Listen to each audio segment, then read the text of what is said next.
Welcome to the Didi and Lital Show. Advice, thoughts, and stories from a married couple on cybersecurity, technology, and life in general.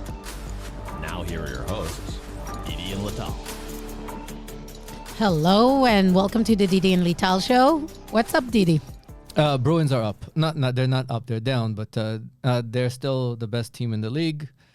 You went to a Celtics game this week. Yes, I did. You had a friend visiting from Israel. Visiting from Israel. So you went to a basketball game, Yes. which you never go to. I never go because the Celtics are like the anti-Bruins. They have every skill in the house, but they're so soft. But Porzingis is legit. The guy's really legit. Okay. So they have some very good players. If they don't win this time around, I have nothing to say that besides the fact that they need to take it down to the studs. There is a long season ahead of them. Yes. And as I said, Bruins are still the best record. Second time. We're doing this now, second year in a row, and still the Bruins are undefeated or something like that. So this is great. Until we get to the Stanley Cup. Yes. Let's see. And yeah. So that's that. I think we're good. I'm in plaid. Everything is awesome. Awesome. Good. Well, you listened to The news. one of So I'll give. So first, I really hate Hamas. The reason I really hate Hamas is because I'm forced to watch Fox News. It's just so painful. I thought you like watching Fox News. I'm the one that hated doing it, and now I'm forced to do it. Fox News has its advantages. At some point in time, the fact that they speak to you as if you're a 3-year-old really gets to me. They are. I thought you liked it. No. You like blonde. I like good-looking blondes. This is speaking to you as a baby. Yes. Like I do. Yes. Well, this is why we're married. But at some point in time, while listening to Fox News, by the way, I really hate listening to the news. I like to listen to sports radio and not listen to the news. You listen to the news the whole day? Yes. I don't know what you're talking about. I never The TV is always on. Like you're such a boomer. Now. No, it was always. No, I was listening to sports radio. It's different. Sports radio is basically repeat and rinse and repeat of nothing meaningful. Now I need to listen to meaningful things. And this is how I discovered that Nikki Haley is not an idiot. Or at least not a complete idiot. Can I just say something before we get to that? So the fact that I saw Fabio wearing a purple silk shirt And making sense. on TV, on Fox News, and he said a few things that made sense to me, is like Disturbing. The Onion has become the main news. Yes. We're living in an upside down world, and like I don't know, where Iran heads the Committee for Human Rights. human, yeah, Exactly. Yes, exactly. The world is insane. And Russians are asking for peace. This is like, the world doesn't make sense. And part of that, the world not making sense. So you listened to Nikki Haley, and I she listened said to something about the internet that made sense to you. It made perfect sense to me. So It's insane by itself. yes. Okay. But what she's talking about is something that we in the security space have been talking about for a very, very long time. If you remember, there's this internet meme. There's actually 2 internet memes that we like to make fun of. The first one is a dog can be anyone on the internet. If you remember that one, there's the 2 dogs, and one tells the other one that nobody knows that you're a dog on the internet. You can be whatever you want on the internet. You can pretend to be whatever you want on the internet. And the other one was our friend Sigal, that we always joke that she can't go to bed because somebody's wrong on the internet. She needs to stay on Twitter and correct them. Exactly. So one of the things that Nikki Haley was talking about is something that in the security space we've been talking about for a very, very long time, was right now cryptography is at a point in time. And basically every piece of metal that comes out of the manufacturers, like this, has something called a TPM in it. It's a very strong cryptographical device that is almost impossible to clone. And one of the things that's starting to make sense is, can we make sure that everything you say on the internet is linked back to the real you, not to the fake you, to a real you. That the devices that you register, your PC, your laptop, you create instead of your Gmail account that you will use to sign into things. Can you actually log in with an identity that's yours? So the idea of changing the world that we live in which the internet enables you a complete anonymity, doing things, saying things that nobody will take accountability on. You can say nasty stuff. You can have propaganda. You can have freedom of speech, which is, and is there a world that we can enforce identity, real identities? I would go on the internet. Not so much about free speech and talking. This is a side effect, good or bad, which is debatable. Mm-hmm. But let's start with the more basic one. A lot of the states, even the blue states, are now suing Meta and their likes about letting kids spend too much time. How do you know that this is a kid? How do you know that this is not an adult? There is a big lawsuit coming up against Meta. A few different claims. One of them is around the fact that they let kids that are below 14 sign up to the services, yes. to Instagram, Facebook. And how do you, and sometimes they say, oh, well, my parents agree. How do you know that the parents agree? How do you link between Omri and us, for example, on the internet? This is where I think this is an important aspect of this. The Germans tried to do this, of basically issuing you with Digital ID? With a digital ID that is a government issued ID. So let's go back to that. Let's start with that key point that Nikki Haley was trying to make is, let's make sure that everybody over 16, 18, something like this, gets a government-issued real ID to be on the internet. The Germans have been trying to push this for a while. You know that in the U.S. some people don't have any ID. They don't even have birth certificates. Well, that's their problem. Now they can't They want to be off the grid. Well, now they won't be able. They can be off the grid, but they won't. They can also be offline. The main point that I think is really important is if you can establish a real identity, real legit identity, and establish that you need to have some form of identity to log into cloud services. Mm-hmm. The real you needs to be associated with this, and the real you is harder to be stolen because there's going to be something like the RMV that verifies your identity before you can get that digital ID. Now, what are the implications for this for law enforcement? What are the implications for this for cloud services? What are the implications for this as fraud detection? So you were saying immediately that all the cloud companies will not want to do this. I thought the social media platforms wouldn't want to do it. I think Mark Zuckerberg talked after, I think Nikki Haley had this opinion. And he said, well, we cannot compete in the market when this becomes a reality. I mean, we need to have the anonymity and like enabling people to carry whatever, register as many accounts as they wish to be competitive. And I guess this is because of his business model of selling ads. So maybe for Mark Zuckerberg, this is not an advantage. For Mark Zuckerberg, maybe for AWS, it is. It's not for just AWS. Let's look at everybody that benefits from a real identity, one by one. So first, let's start with, and this is by the way is very myopic from Zuckerberg because he's actually in a very good position. There's 3 companies that are in a position to own the identity space, that they basically outsource the service to the government.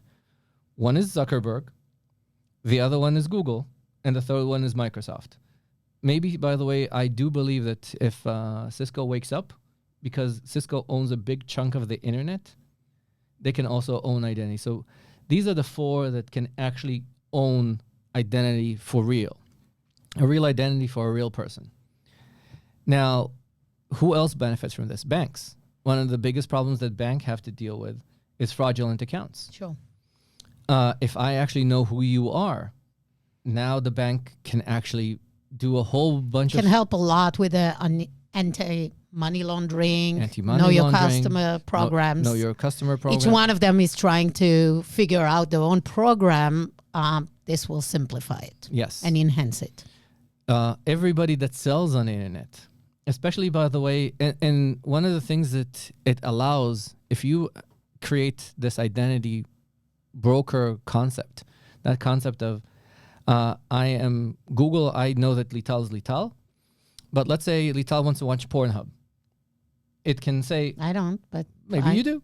Maybe. Maybe. Google can send to Pornhub is not that you're Lital, but it can send a credit card that is virtual and anonymous. But maybe I don't want Google to know. I'm saying that that I'm let's Pornhub. you're not following me. I'm saying let's assume that Google is your identity broker. You can choose, like a healthcare provider, you'll choose an identity broker, somebody that verified that you are really you. Okay. Now you can choose what pieces of information of your identity is actually shared with somebody that buys. So when you choose to buy something from a vendor, like Pornhub, like your bank, like anybody else, you can decide how much information is actually shared with the company that you're buying from. But the company actually trusts Google that has done its job to verify that you are who you say you are. But now it can send an anonymous credit card to that company, that vendor that you don't necessarily want to identify, but it will say that that you have the right to actually consume that service. Now it gives you more privacy. It gives you more control of what your identity is shared.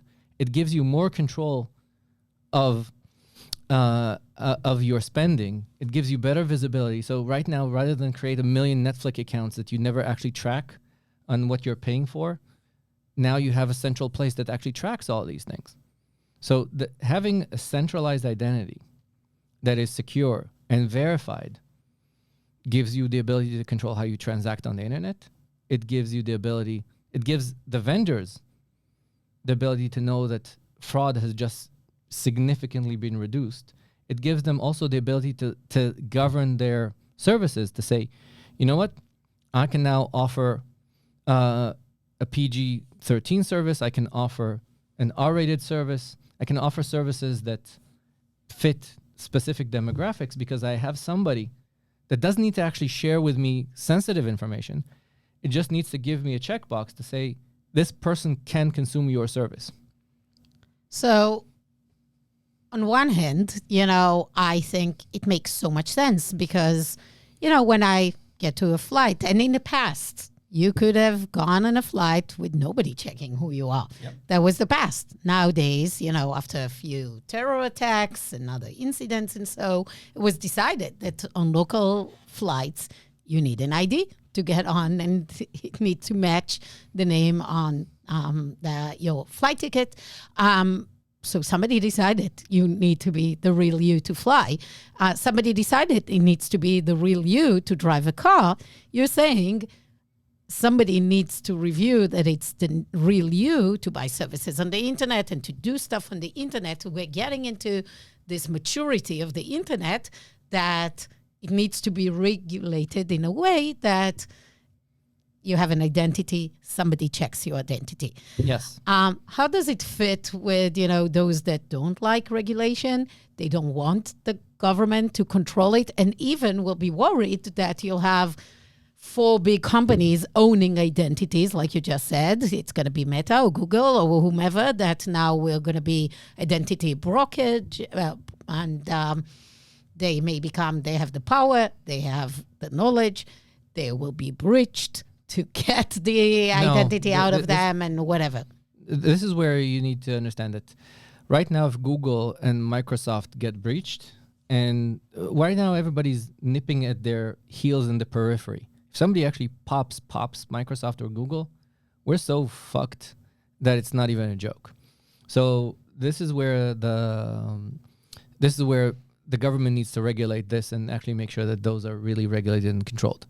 Now, what do you say? Let's look at who will object to this and understand how will the people that traditionally object to this, might actually, with the world being the onion, may actually support this.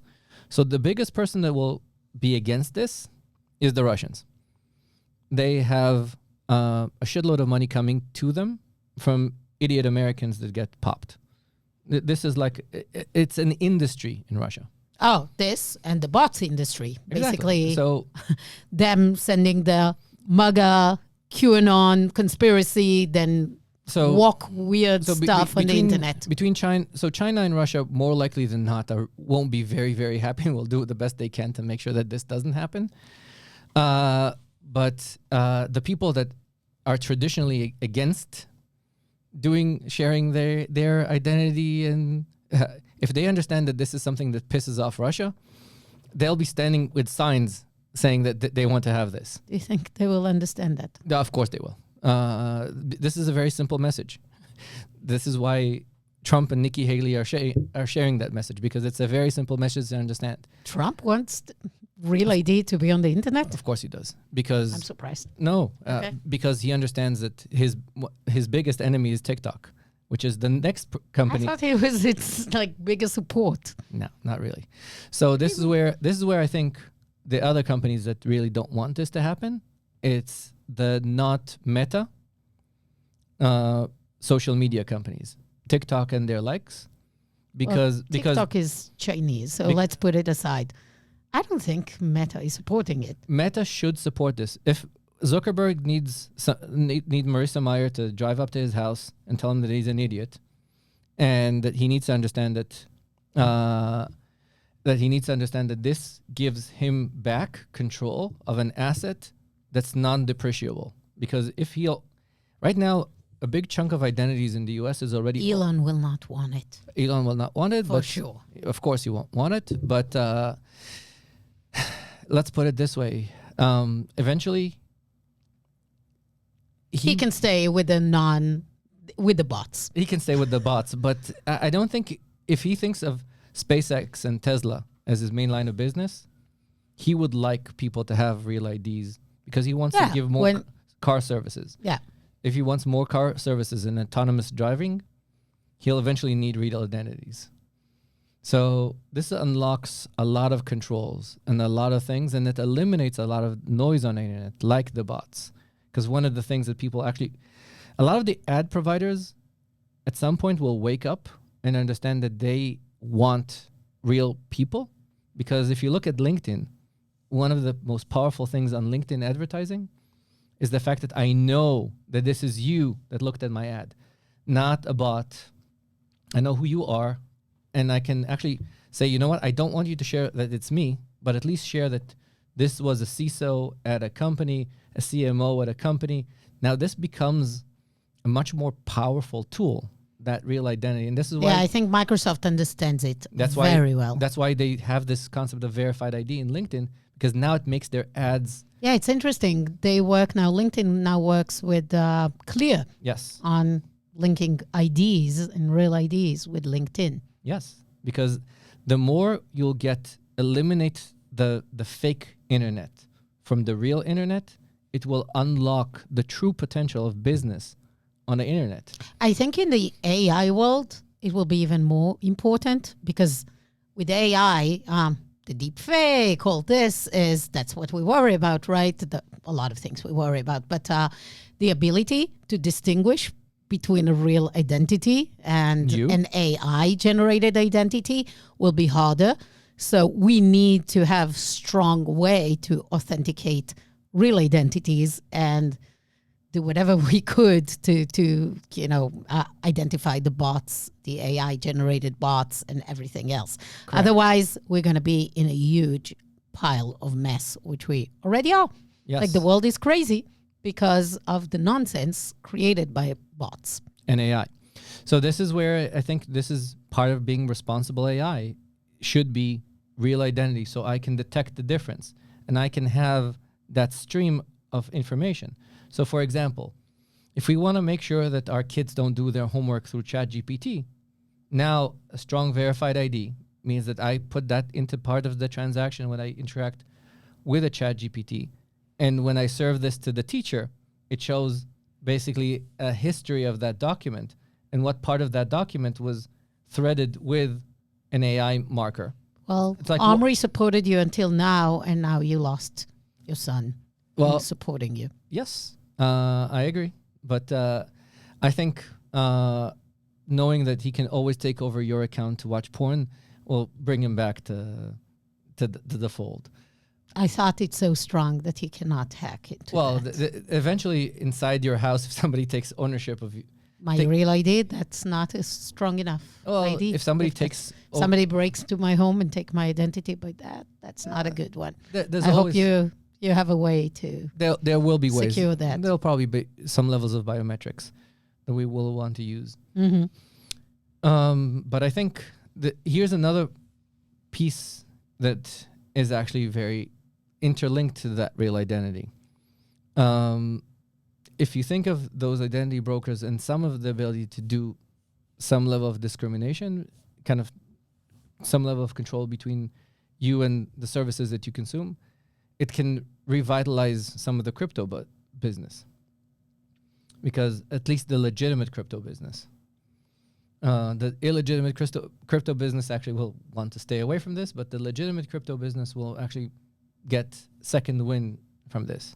Because if you're a drug dealer, you don't want your real ID into this. Of course. But if you're somebody that wants to buy art in cash between you and an art dealer, or you want to transfer money in bulk, money is big.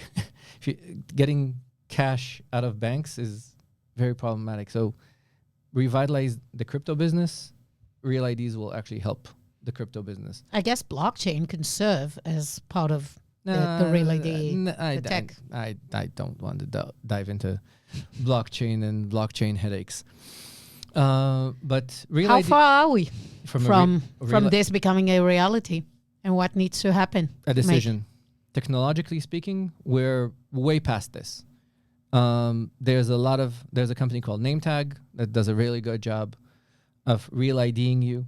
There's a lot of these vendors that are in place. YubiKey actually built into their supply chain. I heard something, maybe it was in California, that they were piloting having, car license registry being online. Yep. Kind of like having real ID for your car, basically, instead of your plate.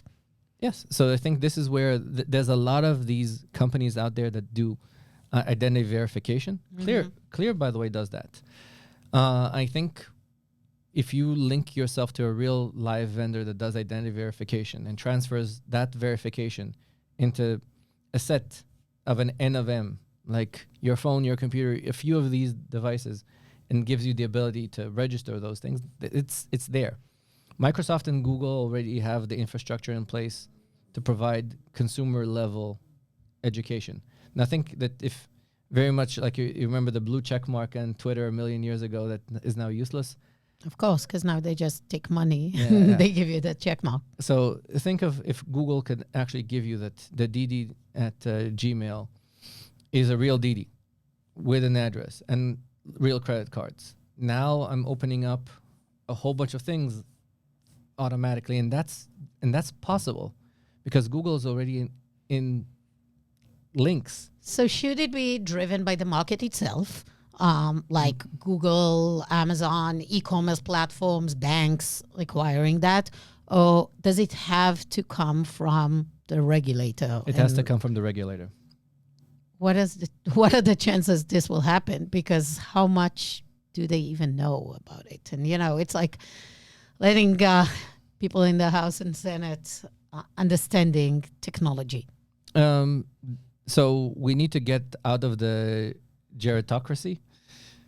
The basically have a geriatrics in charge, because I think That's the reality. Like, what's the average age of people? I think once somebody the age of a Nikki Haley or Ron DeSantis will come into office, more likely than not, this is going to be a reality in a matter of years, because it is a matter of primarily of national security, and very much like electronic health records, it was chaos until a regulator basically slapped them over the head and magically they happened very fast.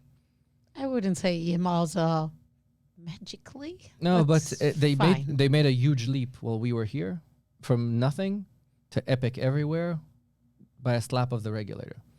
I think a slap of the regulator will basically force the market to go into this space. Mm-hmm. And the security companies, especially the big ones, will immediately leap on this. And this will help Palos, Cisco's, Microsoft's, all the big ones. It will immediately help their bottom line, like immediately. And Well, if it reduces fraud, all the e-commerce, all the banks, everyone will be so happy. yes, Saves so much on such a waste of time and effort. yes. And all it needs, because the infrastructure is there, it's one of those things that a lot of times the tech companies fight back on the regulator when they come back with something that's impossible to do. This is one of those things that, especially US-based companies, it will allow them to do a lot of things to keep out non-US companies from going into the market, that a lot of them will just jump on this very fast. How do we deal with this internationally? That's a different topic. But I do think that the Scandinavians are already there. I think that a lot of the Germany and France are already there. I mean, once you have an infrastructure, just sell it to whatever country. Yep. Not that all countries will want to have Not the necessarily. US vendors. Maybe they won't want the US vendors, but at least They they can have, run it themselves. they can run it themselves. Especially with Microsoft that offers this as a run as a service. They can offshore this to Deutsche Telekom. Each and every country in the world. And then they'll need to do an exchange like passports of some level of exchange between let's say Deutsche Telekom owns this for Germany and Google owns this for the US, that they'll have like an exchange, very much like we do with roaming phones. Well, you do it with your credit card, right? If you have an international credit card, somebody like you buying in a website somewhere else, Yep. you have a protocol for, checking that it's a real credit card. Yep. There's no reason that it wouldn't work. So I think this is where the Didi and Lital show say, hey, people, sometimes crazy people have a good idea. So maybe we should do our own support for Get Your Real ID. We want the internet to be a place with real people and less shittiness. Yes, It's enough. exactly. So It will help us stop doom scrolling. no, you're addicted. You're never gonna stop doom scrolling. Yeah. Okay. Good. But Well- at least it will maybe stop Leah from watching bullshit on TikTok. In general, TikTok has to be stopped. Yes. Craziness. Yes. Well, Real ID. Real ID. Real ID. We're supportive of that. Let's bullshit on the internet. Less propaganda. It's just terrible. We can talk about psychops when we bring Dima again. That's Yes. a topic for another. Yeah, but episode. it also means that maybe now some of us can consume porn on the internet with some level of obscurity. I don't know about that. With that, you had to make the show R-rated. Of course. No. Of course. Well, with that, Always dive to the gutters. the Didi and Lital show is a weekly podcast. If you like our show, please rate and review us and share with your friends. We're going to be here next week. Thank you. Have a good one.